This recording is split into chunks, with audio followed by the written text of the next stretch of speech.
Tapi dalam masa yang sama juga saya ingin melakukan perbincangan bersama dengan Profesor Datuk Dr. Syam Rahayu Abdul Aziz, merupakan penyandang kursi Institusi Raja-Raja Melayu UiTM, dan terima kasih Prof Datuk kerana sudi bersama dengan saya dan juga bersama dengan Awani pada petang dan juga tengah hari yang bersejarah ini. Sudah pasti satu lagi sejarah bakal terukir pada tengah hari ini.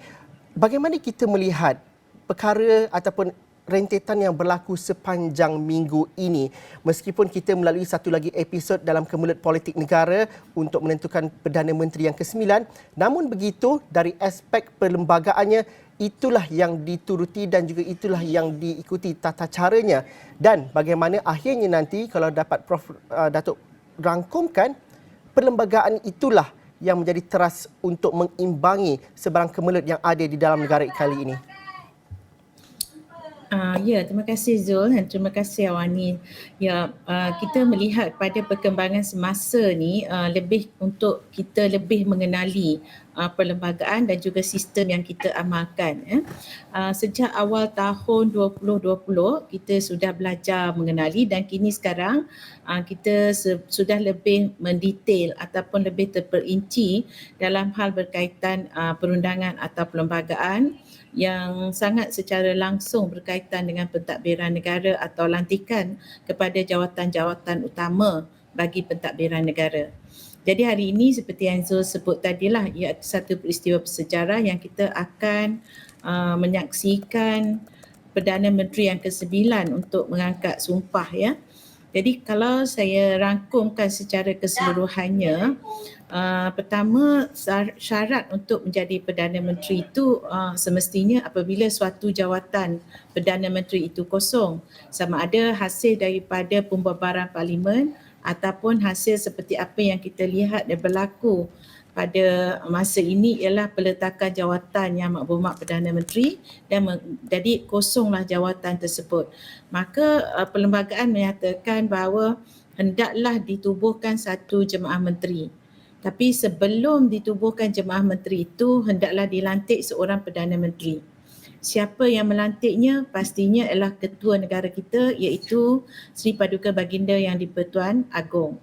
Jadi pelantikan itu bersyaratkan atau berpandukan kepada peruntukan perlembagaan, terutamanya perkara 40 dalam fasal 2 perenggan A yang menyatakan bahawa pelantikan Perdana Menteri itu adalah kuasa budi bicara Seri Paduka Baginda Yang di-Pertuan Agong. Kuasa budi bicara itu merupakan suatu kuasa yang dilaksanakan oleh Baginda tanpa nasihat mana-mana pihak. Tetapi ini tidaklah menghalang Baginda untuk berbincang, mendapatkan pandangan, bermusyawarah dengan sesiapa saja yang Baginda fikirkan perlu. Dan seterusnya, syarat untuk menjadi seorang Perdana Menteri seperti yang dinyatakan dalam perkara 43 dalam fasal 2 perenggan A ialah tentang syarat untuk menjadi Perdana Menteri itu. Pertama, seseorang itu hendaklah merupakan seorang ahli Dewan Rakyat. Maknanya mereka itu dipilih, Perdana Menteri itu dipilih sebagai wakil rakyat, mewakili mana-mana kerusi kerusi parlimen daripada mana-mana negeri. Jadi beliau telah berjaya mendapat satu kerusi di Dewan Rakyat. Jadi orang Malaysia tidak memilih siapa Perdana Menteri mereka, tapi mereka memilih wakil rakyat yang kemudiannya akan ditentukan mandat sebagai Perdana Menteri oleh Yang di-Pertuan Agong, ya. Atas apakah syarat lain yang dinyatakan dalam perkara 43 dalam fasal 2 perenggan A itu ialah seseorang yang akan diperkenan oleh Seri Paduka Baginda Yang di-Pertuan Agong sebagai Perdana Menteri itu hendaklah seseorang yang pada khidmat Baginda, atau dalam bahasa Inggeris kita gunakan istilah His Majesty's Judgment, ya. Khidmat Baginda yang beliau itu adalah mungkin ataupun likely to command the confidence, mungkin mendapat kepercayaan majoriti ahli dewan, ya. Ada beberapa kata kunci di situ, iaitu judgment Baginda ataupun khidmat Baginda yang merupakan kuasa budi bicara, ya. Dalam khidmat Baginda mungkin. Jadi pada pandangan Baginda, pada keputusan Baginda, seseorang itu mempunyai kepercayaan majoriti. Likely to command the confidence, mungkin mempunyai kepercayaan majoriti. Jadi perlembagaan tidak menetapkan bagaimana baginda boleh menentukan seseorang itu mempunyai kepercayaan majoriti. Apa yang baginda telah lakukan bagi pelantikan Datuk Seri Yang Berhormat Datuk Seri Ismail Sabri ini ialah, pertama, baginda telah meminta SD menerusi notis yang dikeluarkan oleh Speaker Dewan Rakyat kepada semua ahli Dewan Rakyat supaya menyerahkan surat akuan yang meletakkan syarat-syarat tertentu seperti perincian tentang ahli Dewan itu sendiri dan juga penyataan mereka tentang siapa yang mereka letakkan kepercayaan tanpa syarat. Itu yang diletakkan dalam Statutory Declaration, dan Statutory Declaration itu atau surat akuan itu hendaklah disaksikan. Ia berupa satu surat ataupun surat akuan yang diperakukan oleh saksi-saksi yang diterima sebagai proof undang-undang ataupun keterangan undang-undang. Jadi itulah yang digunakan oleh Kebawah Duli. Yang kemudiannya sebelum ini Kebawah Duli juga menerima Statutory Declaration, tapi baginda tidak melalui Speaker Dewan atau yang di-Pertua Dewan. Inilah pertama kali baginda menggunakan mekanisme itu ataupun melalui Speaker Dewan. Mungkin ada yang tertanya-tanya ya Zul, kenapa Speaker Dewan ya? Tapi saya apabila melihat sejarah dari segi jawatan Speaker itu sendiri, adalah didapati jawatan Speaker itu sebenarnya penghubung antara Parlimen dengan Raja dari segi sejarah pembentukan jawatan itu sendiri ya. Walaupun kita tidak nyatakan dalam perundangan kita atau peraturan Dewan, antara tugas-tugas Speaker itu ialah untuk menghubungkan antara demokrasi berparlimen atau Dewan Rakyat itu kepada institusi beraja, tetapi sebenarnya salah silah atau asal wujud jawatan Speaker itu ialah untuk menghubungkan antara institusi beraja dan Dewan Rakyat ataupun Dewan Parlimen tu. Jadi inilah pertama kali ya. Yang seterusnya baginda telah menitahkan ke semua dikatakan 114 orang ahli Dewan Rakyat yang telah menyatakan kepercayaan mereka kepada Yang Berhormat Datuk Seri Ismail Sabri untuk bertemu secara bersemuka di istana, dan baginda telah berkenan untuk menitah menghadap ke semua 114 orang ahli Dewan Rakyat tersebut. Jadi inilah cara kedua yang digunakan bagi untuk memastikan baginda telah melaksanakan tanggungjawab baginda menentukan hemat baginda itu supaya tidak ada mana-mana pihak dalam Dewan Rakyat itu tidak diberi peluang untuk menyatakan secara telus, secara langsung apakah mereka mempunyai kepada siapakah mereka mempunyai kepercayaan majoriti. Ya, selepas itu semalam kita lihat baginda juga telah berkenan untuk menjelaskan kepada duli-duli yang maha mulia raja-raja pemerintah dari negeri-negeri tentang tindakan-tindakan yang telah baginda lakukan. Dan seterus itu mencapai satu orang panggil satu pemuafakatan juga, persetujuan dan juga perkenan daripada duli-duli yang maha mulia raja-raja pemerintah untuk diumumkan perkenan yang di-Pertuan Agong kepada Yang Berhormat Datuk Seri Ismail Sabri sebagai Perdana Menteri Malaysia yang ke-9. Jadi secara umumnya itulah proses yang telah dilalui dan hari ini akan berlangsungnya proses seterusnya bagi keabsahan ataupun mengesahkan perkenan untuk dilantik seorang ahli Dewan Rakyat. Dalam kes ini ialah Yang Berhormat Datuk Seri Ismail Sabri dengan upacara atau istiadat mengangkat sumpah dan mengangkat sumpah jawatan, sumpah taat setia serta sumpah simpan rahsia. Okey, itu dia penerangan dan juga perincian bagaimana proses pemilihan dan juga pelantikan Perdana Menteri ke-9 itu dilakukan. Tapi Datuk Dr. Syam Rahayu, saya juga ingin mengalu-alukan dan juga mengalu-alukan penyertaan Datuk Salehuddin Saidin merupakan peguam belia dan juga peguam cara dalam diskusi kita pada petang ini. Assalamualaikum Datuk Salehuddin. Datuk, kalau bersama dengan saya pada petang ini, bagaimana proses pemilihan Perdana Menteri ini meskipun di sebalik banyak proses dan juga kemulut di kalangan parti politik yang berlangsung, tetapi rakyat secara keseluruhannya mungkin memahami proses ini ialah ada konsep berperlembagaan. Perlembagaan negara itu memayungi kita semua. Ada kuasa-kuasa yang diberikan kepada Yang di-Pertuan Agong dan juga ada kuasa eksekutif dan sebagainya. Namun setiap satunya itu berjalan dengan baik dan juga dilakukan dengan harmoni di sebalik ketegangan politik yang ada. Bagaimana kita menganalisis perkara ini, Datuk Salehuddin? Assalamualaikum warahmatullahi wabarakatuh, dan terima kasih kepada Cik Zul dan juga Profesor Datuk Syam Rahayu juga bersama dengan saya pada hari ini. Boleh dengar ke suara saya? Boleh, teruskan Datuk. Okey. Sebab ada bergaung sikit. Baik. Pertama sekali saya mengucapkan tahniah kepada Yang Amat Berhormat Perdana Menteri kita yang ke-9, Datuk Seri Ismail Sabri, setelah proses perlembagaan mengambil tempat dalam tempoh 2-3 hari ini. Alhamdulillah kita melihat segalanya berjalan dengan baik dan lancar, dan Duli-Duli Yang Maha Mulia Sultan Raja-Raja Melayu dan juga Yang Tuan Agong telah melaksanakan tugas dan amanah yang dipertanggungjawabkan di bawah perlembagaan dengan amat baik sekali, yang mana tidak nampak pun ada cacat celanya. Dan walaupun kita sedia maklum bahawa proses pelantikan seorang Perdana Menteri pada ketika ini agak kelihatan politik yang tidak stabil, banyak isu-isu yang dibangkitkan. Namun alhamdulillah dengan pengalaman dan juga daya usaha yang Tuan Agong sendiri telah mengambil pendekatan yang amat baik, iaitu dengan cara menerima akuan sumpah daripada semua wakil-wakil rakyat ataupun ahli-ahli parlimen sebelum Tuanku memutuskan siapakah yang bakal memegang jawatan Perdana Menteri.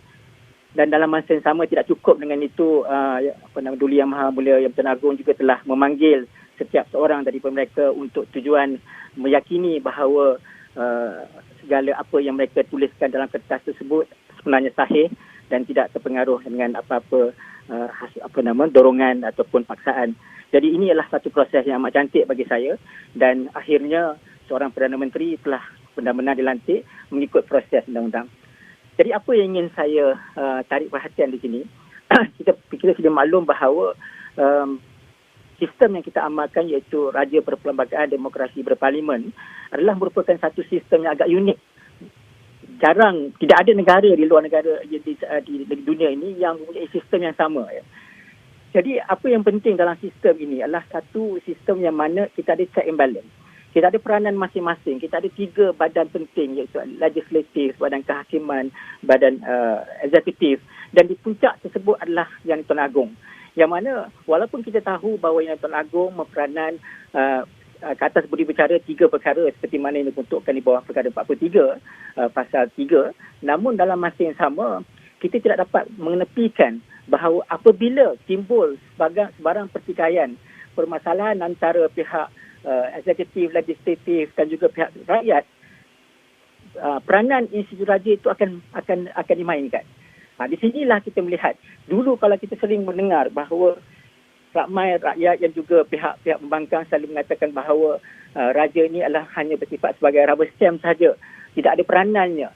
Apabila ini berlaku, krisis yang kita lihat pada ketika ini berlaku, barulah rakyat dan juga pihak pemimpin semua mengetahui bahawa sebenarnya raja mempunyai peranan di negara kita. Ada peranan masing-masing. Jadi kita tidak boleh sekadar mengetepikan, mengatakan bahawa Raja-Raja Melayu ini tidak ada peranan hanya sebagai rubber stamp. Jadi proses yang kita lihat berjalan pada hari ini adalah sebenarnya satu proses yang mengikut undang-undang. Tiada siapa yang boleh pertikaikan. Walaupun pada satu ketiga dulu, apabila lantikan Yang Amat Berhormat Tan Sri Muhyiddin sebagai Perdana Menteri, ramai yang mempersoalkan bahawa lantikan Tan Sri Muhyiddin tersebut adalah satu lantikan kerajaan pintu belakang ataupun tidak berperlembagaan. Sebenarnya tidak benar sama sekali. Sebab proses untuk pemilihan Perdana Menteri itu memang telah diperuntukkan di bawah perlembagaan. Tidak siapa yang boleh nafikan. Cuma apabila berlaku kejadian kerajaan lama itu tumbang disebabkan perkara-perkara tertentu berlaku, jangan disalahkan pihak institusi raja di atas peranan yang mereka jalankan. Itulah pada pandangan saya, Encik Zul. Datuk Sarayudin dan juga Datuk Syam Rahayu, kalau saya boleh ajukan juga soalan, ialah hari ini kita bakal saksikan seorang Perdana Menteri dilantik, tetapi merujuk juga kepada kenyataan yang dikeluarkan oleh pihak Istana Negara pada hari Isnin lalu juga menyebut bahawa Perdana Menteri yang dilantik perlu menguji keabsahan dan juga menguji sokongan dengan usul undi percaya di Dewan Rakyat dalam masa yang terdekat. Justru itu, segala polemik itu dapat dikurangkan dan juga kestabilan politik itu dapat diselesaikan. Bagaimana kita memahami proses ke arah itu? Kalau dapat dimulakan, saya tanyakan kepada Profesor Datuk Dr. Syam Rahayu terlebih dahulu. Terima kasih Zola. Kalau kita lihat dari segi perundangan ya, dari segi perundangan suatu jawatan Perdana Menteri itu telah sah pelantikannya apabila terdapat pertama perkenan tuanku, yang keduanya adanya surat cara berkaitan dengan jawatan ataupun surat macam dalam bahasa mudah kita panggil surat tawaran ke surat lantikan lah, surat cara lantikan sebagai Perdana Menteri. Kemudian Perdana Menteri tersebut mengangkat sumpah jawatan, sumpah taat setia dan sumpah simpan rahsia. Jadi setakat itu telah sahlah pelantikannya dan kemudiannya diwartakan. Ya, diwartakan di bawah perwataan sebagai Perintah Menteri-Menteri Kerajaan Persekutuan di bawah Akta Fungsi-Fungsi Menteri bagi menjelaskan tentang skop tugas dan perwataan itu perlu menjadi satu proses. Jadi kalau kita ikut proses perundangan, dia sudah mencukupi di situ. Mungkinlah apa yang disuarakan oleh Seri Paduka Baginda Yang di-Pertuan Agong bagi mendapatkan mendapat atau melalui satu proses dinamakan proses undi percaya. Dan pada pandangan saya, ia bukanlah satu proses untuk menentukan keabsahan, tapi ia adalah satu proses untuk mengukuhkan sebab pelantikan itu sudah sah sebenarnya.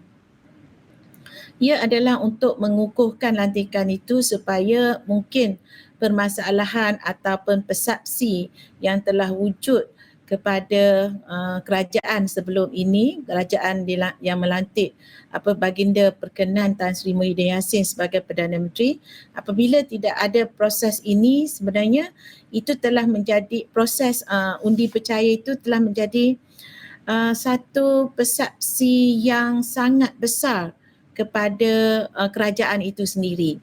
Jadi nampaknya ini mungkin mengambil tauladan daripada apa yang telah berlaku. Sebab dari awal sehingga akhir pada kerajaan Tan Sri Muhyiddin Yassin itu ialah antara hujah-hujah yang mereka ataupun segolongan ini menyatakan bahawa itu adalah kerajaan tidak sah. Walhal seorang Perdana Menteri dan menteri-menteri lain sebagai ahli jemaah menteri, keputusan ataupun kesahan suatu lantikan itu adalah boleh ditetapkan dengan angkat sumpah tu ya. Sebab ini ada satu kes lah pernah berlaku di negeri Sabah dahulu apabila Tun Datu Mustafa meminta Governor untuk melantik beliau sebagai seorang ketua menteri pada awal pagi ya, tapi pada keesokan harinya apabila keputusan pilihan raya itu tidak menunjukkan majoriti kepada beliau, seorang lain telah diangkat dan mengangkat sumpah sebagai ketua menteri dan dicabar keputusan Governor atau TYT itu, maka mahkamah menyatakan bahawa selagi mana seorang ketua menteri itu tidak mengangkat sumpah, maka jawatan itu belum lagi sah sebagai ketua menteri. Jadi secara fahamnya, secara mafhumnya yang kita faham ialah sekiranya seorang Perdana Menteri itu telah mengangkat sumpah, maka jawatan itu telah sah. Lagipun dalam perlembagaan kita ia tidak menyatakan syarat bahawa perkenan tuanku itu should be tested in the parliament. Kita tak perlu lagi nak kata untuk mengesahkan apakah perkenan tuanku itu. Sebenarnya pengesahan perkenan tuanku itu telah dianggap sebagai ada secara legalnya suatu pelantikan yang sah. Dia bukannya untuk mengesahkan apa yang telah tuanku lakukan atau Sri Paduka Baginda putuskan. Ia cuma untuk mengukuhkan dari segi sokongan politik. Jadi saya harap di sini tidak ada lagi pihak-pihak yang mempersoalkan pemilihan atau perkenan tuanku dan upacara akad sumpah Yang Amat Berhormat Perdana Menteri nanti, sekiranya kalaupun orang panggil sokongan percaya atau undi percaya dalam Dewan itu lambat diadakan, kalau persidangan parlimen berlaku pun itu adalah suatu kerajaan atau Perdana Menteri yang sah lantikannya. Datuk Saifuddin, kalau saya ajukan soalan yang sama juga, bagaimana kita melihat bahawa usul itu nanti kalau ianya berlaku, ianya adalah untuk mengukuhkan sokongan di Dewan Rakyat dan juga menjamin kestabilan. Namun begitu, dalam masa yang sama, titah Tuanku Agong semalam juga yang berkenan untuk melantik Datuk Seri Ismail Sabri Yaakob sebagai Perdana Menteri dilakukan dengan penuh tertib di dalam peruntukan perlembagaan dan juga proses undang-undang yang sepatutnya, kerana perlembagaan itu sendiri sudah melindungi dan juga sudah meletakkan kuasa-kuasa dan juga klausul-klausul tertentu untuk dipatuhi dan juga diikuti. Bagaimana kita melihat proses ini bukanlah tindakan itu dilakukan atas dasar peribadi dan sebagainya. Ianya berteraskan kepada perlembagaan. Datuk Saifuddin mungkin dapat diterangkan secara mudahnya. Baik, sebenarnya pandangan saya ni hampir sama dengan apa yang telah diutarakan oleh Datuk Dr. Syam Rahayu tadi, iaitu apa yang dilaksanakan adalah mengikut teras undang-undang. Dan sekali lagi saya ingin menegaskan bahawa proses lantikan Perdana Menteri seperti mana di bawah perkara 43 pasal 2A tersebut adalah satu proses yang mengikut undang-undang. Jadi pada asasnya apabila kita telah seorang Perdana Menteri itu telah dilantik dengan cara yang mematuhi lunas undang-undang, tidak ada keperluan lagi untuk ianya di-endorse ataupun ianya diperlakukan keabsahan di peringkat parlimen. Sebab seperti mana yang kita sedia maklum, proses memilih seorang Perdana Menteri ini boleh dilakukan sama ada oleh Yang di-Tuan Agong mengikut perkara 43 pasal 2 dan juga melalui parlimen, iaitu apabila seseorang tersebut ingin dianggap sebagai mempunyai kepercayaan majoriti, bolehlah diusulkan satu undi percaya ataupun dirasakan bahawa seseorang Perdana Menteri itu telah hilang kepercayaan majoriti, maka boleh diusulkan undi tidak percaya. Itu jadi proses itu ada dua, satu di parlimen dan satu lagi di peringkat Yang di-Tuan Agong. Kedua-duanya adalah mengikut lunas undang-undang. Jadi andai kata satu mekanisme telah diambil, iaitu dengan memilih seorang Perdana Menteri mengikut perkara 43 tadi, maka tidak perlu lagi kita pergi kepada parlimen untuk mengabsahkan lagi, sebab benda itu dah memang dah sah, ya. Apa yang saya bercakap ni dari sudut undang-undang, ya, sebab dikuatiri apabila hari ini kita tahu, semalam kita tahu bahawa Ismail Sabri telah memperolehi majority support dan hari ini akan berlaku upacara istiadat angkat sumpah, ya. Dan saya percaya dalam masa sehari, 2 hari atau 2-3 hari ini Perdana Menteri akan membentuk barisan kabinet beliau. Jadi bayangkanlah kalau sekiranya proses ini berjalan dengan baik, lantikan telah dibuat secara sah, kemudiannya dibawa balik kepada parlimen dan diusulkan undi percaya, manalah kita tahu dalam masa tempoh 2 minggu, 3 minggu ini bahkan berlaku satu perkara yang mungkin berulang kembali peristiwa lama, maka akan berlaku undi yang tidak percaya pula ataupun ada mereka yang tidak bersetuju pula. Jadi kita tak mahu lagi. Tumpuan kita sekarang ni adalah tumpuan untuk memulihkan ekonomi negara dan memelihara kesejahteraan rakyat. Jadi kalau kita asyik nak kisahkan tentang lantikan yang memang asalnya memang telah sah dan kita nak bawa lagi untuk endorsement, tidak ada keperluannya bagi saya. Kita sepatutnya menumpukan perhatian kepada bagaimana nak menangani masalah negara. Jadi kalau sekiranya, saya bukanlah kata saya menghalang, sebab ini semua adalah sebenarnya hak masing-masing untuk mengusulkan. Tetapi speaker mempunyai peranan di Dewan Rakyat dan juga pihak-pihak ataupun wakil-wakil ahli-ahli parlimen juga punya tanggungjawab. Sebab exercise untuk memilih seorang Perdana Menteri telah dilaksanakan janganlah dalam tempoh yang terdekat ini kita cuba lagi nak mempersoalkan. Sebab kalau kita berterusan mempersoalkan, tidak akan timbul keadaan yang mana kerajaan itu stabil. Dan bila kerajaan tak stabil, fokus kerajaan itu lebih bertumpu kepada menyelamatkan kerajaan. Akibatnya siapa? Rakyat yang akan terkesan dengan buruknya. Jadi saya merayulah kalau ikutkan kepada proses undang-undang telah berjalan dengan baik. Saya merayu supaya perkara ini kita tungkaikan, kita selesaikan. Kita dah selesaikan perkara ini pun. Dan insya-Allah biarkan kerajaan ini melaksanakan tugas mereka dengan aman dan kita memberikan idea. Kalau nanti bermasanya pihak opposition, semua pihak, rakyat dan sebagainya sumbangkan idea bagaimana caranya kerajaan sekarang ini boleh berfungsi dengan baik. Ya, sebab kita tahu bahawa banyak kritikan dibuat pada kerajaan yang lalu disebabkan kabinet yang terlalu besar, kemudian setengah-setengah menteri yang tidak berfungsi dengan baik. Jadi inilah masanya untuk kerajaan baru ini membuktikan bahawa satu tim, satu kumpulan pemimpin yang benar-benar boleh diharapkan oleh rakyat. Dan kita tidak boleh lagi melantik seseorang yang tidak ada credibility, tidak ada kemampuan, tidak ada kemahiran untuk mengetuai sesuatu kementerian. Kita perlukan pada ketika ini fokus kepada pelantikan seorang menteri yang mempunyai integriti, seorang menteri yang mempunyai kemahiran, seorang menteri yang mempunyai pengetahuan tentang bidang masing-masing. Jadi inilah harapan rakyat. Tidak perlu lagi kita fokus kepada keabsahan Perdana Menteri ini. Memang telah sah pun dan kita tumpukan perhatian untuk menyelamatkan negara. Inilah perkara yang paling saya dan juga rakyat saya percaya harapkan daripada kerajaan yang baru ini. Kursi itu juga yang saya nak bawakan ke peringkat yang seterusnya, Datuk dan juga Prof. Datuk. Apabila kita melihat kepada harapan pembentukan pentadbiran yang akan membawa ke Malaysia ke arah lebih baik, penting juga cabaran yang digalas oleh kerajaan akan datang ini ialah untuk memastikan tiadanya campur tangan dalam hal-hal yang berkaitan dengan hal-hal perundangan dan juga hal-hal berkaitan dengan kehakiman. Itu juga menjadi satu KPI dan juga satu amanah yang juga diberikan oleh Perdana Menteri yang terdahulu kepada pentadbiran kali ini. Bagaimana kita nak melihat Datuk dan juga Prof. Datuk adalah orang undang-undang, so mungkin lebih faham mengenai perkara ini. Bagaimana kita melihat ini juga satu tanggungjawab besar yang perlu digalas dalam pentadbiran kali ini? Soalan pada saya ke? Boleh juga Datuk Salihuddin mulakan dahulu. Okay. Baik.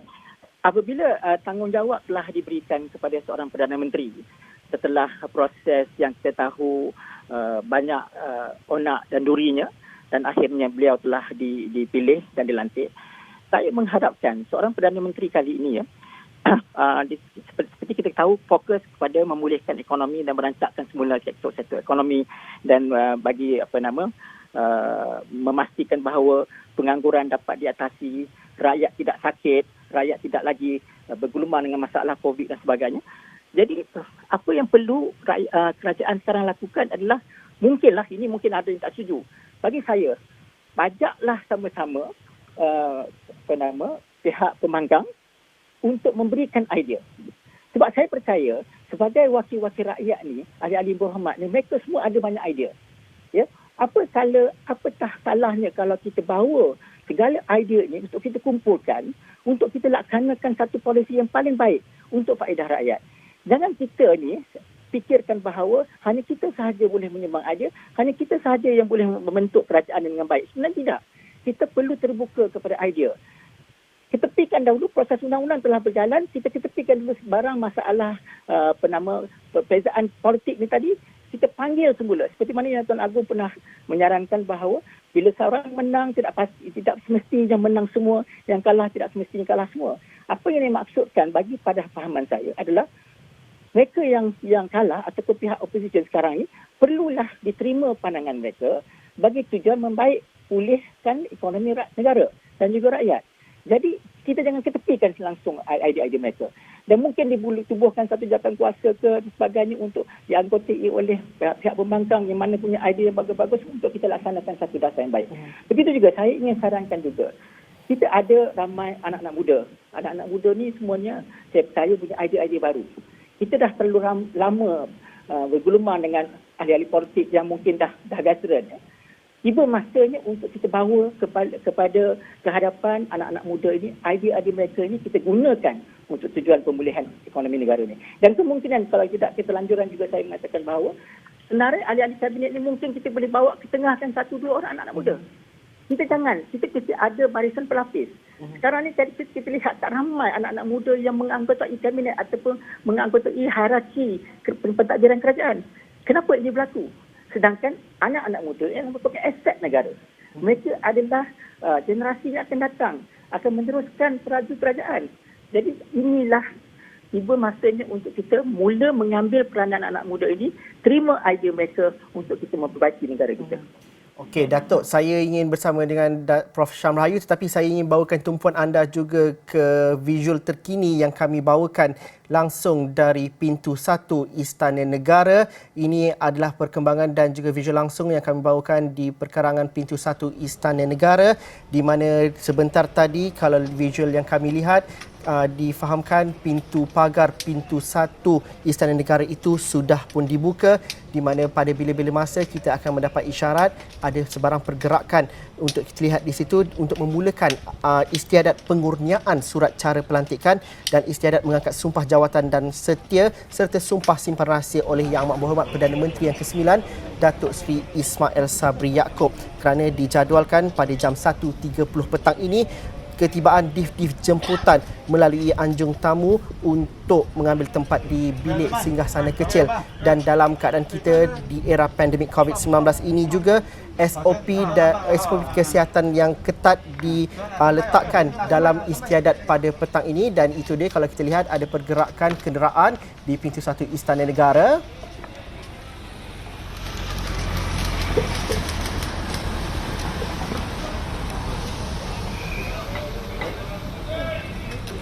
Saya akan menghubungi wartawan Ridauddin Daud untuk mengenal pasti dan juga memaklumkan perkembangan dan juga kenderaan yang membawa masuk div-div kehormat ini. Dan saya teruskan dahulu diskusi bersama dengan Profesor Datuk Dr. Syam Rahayu dan juga Datuk Sahriddin Saidin. Visual ini akan kami kekalkan untuk anda tonton baik di kaca TV dan juga di platform media sosial kami. Tetapi Datuk dan juga Prof Datuk, saya ingin juga membawa perhatian kita kepada apa satu artikel yang kami muat naik di astroawani.com. Kalau rakan-rakan di PCR boleh mengambil artikel ini melalui iPad, di mana ini merupakan titah Sultan Nazrin, Sultan Perak, di mana Sultan Nazrin bertitah bahawa pandemik yang dihadapi hendaklah menginsafkan pemimpin.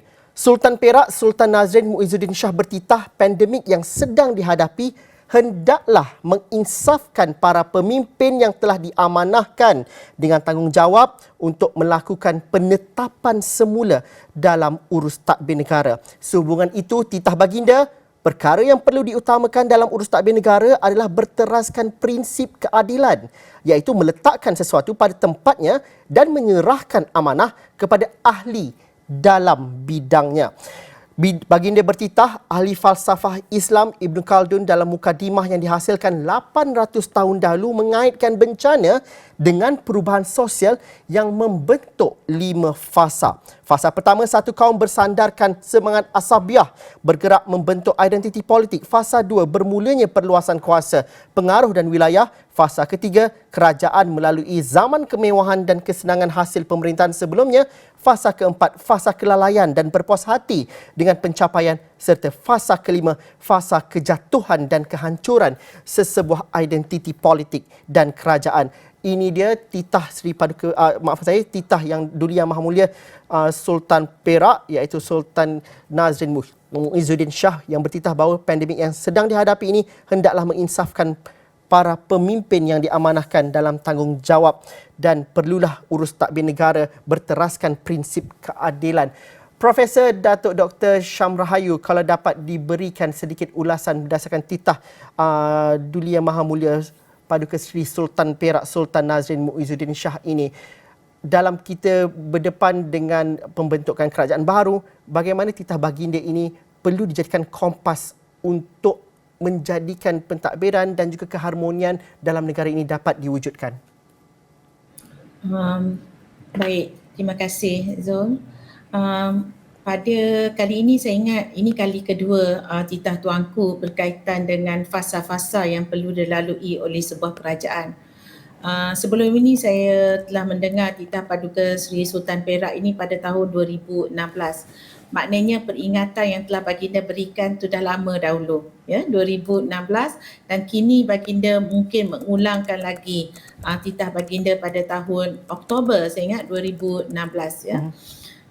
Jadi di sini pertama, apabila kita katakan pandemik itu menjadi satu keinsafan, ya betul, sebab itu adalah satu cubaan atau ujian yang datangnya daripada malapetaka yang berlaku ke atas umat manusia. Maka umat manusia itu dari segi kerohaniannya juga hendaklah menginsafi tentang bahaya malapetaka ini yang perlu dihadapi dan perlu ditangani dengan dengan bukan saja secara fizikalnya tetapi juga dengan kerohaniannya. Jadi setiap umat di negara kita ini perlu jugalah merujuk kepada ataupun kembali kepada kerohanian itu. Yang keduanya, dari segi pentadbiran negara, pastinya keadilan itu adalah sesuai pada setiap masa. Maknanya dalam pandemik ini lebih-lebih lagi. Maknanya requirement ataupun syarat untuk mentadbir negara dengan adil itu adalah suatu yang sangat perlu dan adalah suatu yang paling utama. Oleh itu, lebih-lebih lagi ianya perlulah dilakukan dan dimanifestasikan secara jelas dan nyata apabila negara menghadapi pandemik ini. Apakah maksud keadilan itu? Maksud keadilan itu dari segi bahasanya ialah menetapkan sesuatu pada tempatnya pada masa yang sesuai. Maknanya dalam konteks ini saya fikir pertama, seperti juga yang Datuk Salahuddin sebut tadi, iaitu pelantikan orang-orang yang berwibawa dalam senarai jemaah menteri itu adalah juga suatu perkara yang perlu dilakukan orang yang adil, maknanya orang yang sesuai berada pada tempat yang akan dilaksanakan amanah itu, ya. Yang keduanya, adil itu juga supaya berikan kuasa kepada orang mempunyai kuasa. Contoh, dalam hal berkaitan dengan badan kehakiman, berilah kuasa kepada badan kehakiman untuk menentukan perkara-perkara yang berkaitan dengan badan kehakiman. Jadi sebab itulah konteks pentadbiran kita, contohnya ada pengasingan kuasa dan sebagainya. Jadi ini juga penting untuk diberikan perhatian oleh semua pemimpin negara, terutamanya Ketua Utama Negara yang di-Pertuan Agong dan juga Ketua Kerajaan, iaitu Yang Amat Berhormat Perdana Menteri. Jadi di sini dalam dua konteks ini, pelantikan jemaah menteri maknanya orang yang layak, yang selayak-layaknya memegang jawatan, dan keduanya konsep pengasingan kuasa yang saya bagi contoh tadi ialah badan kehakiman perlulah diberi tanggungjawab dan amanah untuk melaksanakan tanggungjawabnya bagi mendatangkan atau bukan sahaja melakukan keadilan tapi memastikan keadilan itu kelihatan dilakukan. It's not justice is done but justice is seen to be done. Bagaimana Profesor Dr. Syam Rahayu melihat perkara ini? Kedaulatan undang-undang dan juga rakyat begitu kritikal untuk melihat adanya pengasingan kuasa ini dan juga hal yang berkaitan dengan kehakiman dan juga perundangan tidak dicampur aduk ataupun ahli politik ataupun badan eksekutif tidak campur aduk dalam aspek ini. Bagaimana itu juga cabaran yang paling getir untuk dilaksanakan dan juga dirasai oleh rakyat pada ketika ini? Okey, kalau kita lihat kepada denyut nadi rakyat, ya, memang segala-galanya adalah bergantung kepada, kalau kita ikutkan kuasa, ya, sebenarnya sudah ada pengasingan kuasa. Kalau kita lihat kepada peruntukan dalam perlembagaan sekalipun, orang yang menentukan tentang pertuduhan ataupun untuk menarik balik pertuduhan atau pendakwaan sebagainya ialah terletak kepada pejabat peguam negara atau peguam negara itu sendiri, ya, dan orang yang menentukan keputusan-keputusan mahkamah itu adalah institusinya ialah mahkamah, ya, dan tidaklah boleh pihak eksekutif yang lain atau mencampuri untuk menasihati mana-mana pihak, sama ada mahkamah ataupun peguam negara itu sendiri. Dan pada saya, setiap merit kes itu dilihat daripada fakta dan juga keterangan-keterangan yang akan diberikan kepada mahkamah, dan kemudiannya dari segi kekuasaan atau authority itu ialah judicial, dari segi kuasa judiciary-nya ia adalah terletak hak kepada mahkamah, ia bukan dalam kuasa eksekutif yang lain, dan juga penggunaan kuasa oleh pejabat peguam negara itu juga saya fikir rakyat sudah lebih memahami dalam keadaan semasa, dan ini sebenarnya saya harapkan apa yang akan dilaksanakan oleh kerajaan kita ialah mengekalkan pengasingan kuasa antara badan kehakiman, memberikan kepercayaan kepada peguam negara untuk meneruskan atau membuat apa-apa keputusan yang berkaitan dengan tugas beliau sebagai seorang peguam negara bagi negara kita. Dan pastinya menarik untuk kita perhatikan perjalanan dari proses-proses yang seterusnya. Istiadat angkat sumpah jawatan Perdana Menteri akan kami bawakan, ataupun nama penuhnya ialah Istiadat Surat Cara Pelantikan dan juga Istiadat Mengangkat Sumpah Jawatan dan Setia serta Sumpah Simpan Rahsia oleh Yang Amat Berhormat Perdana Menteri yang ke-9 akan kami bawakan secara langsung pada jam 2.30 petang ini.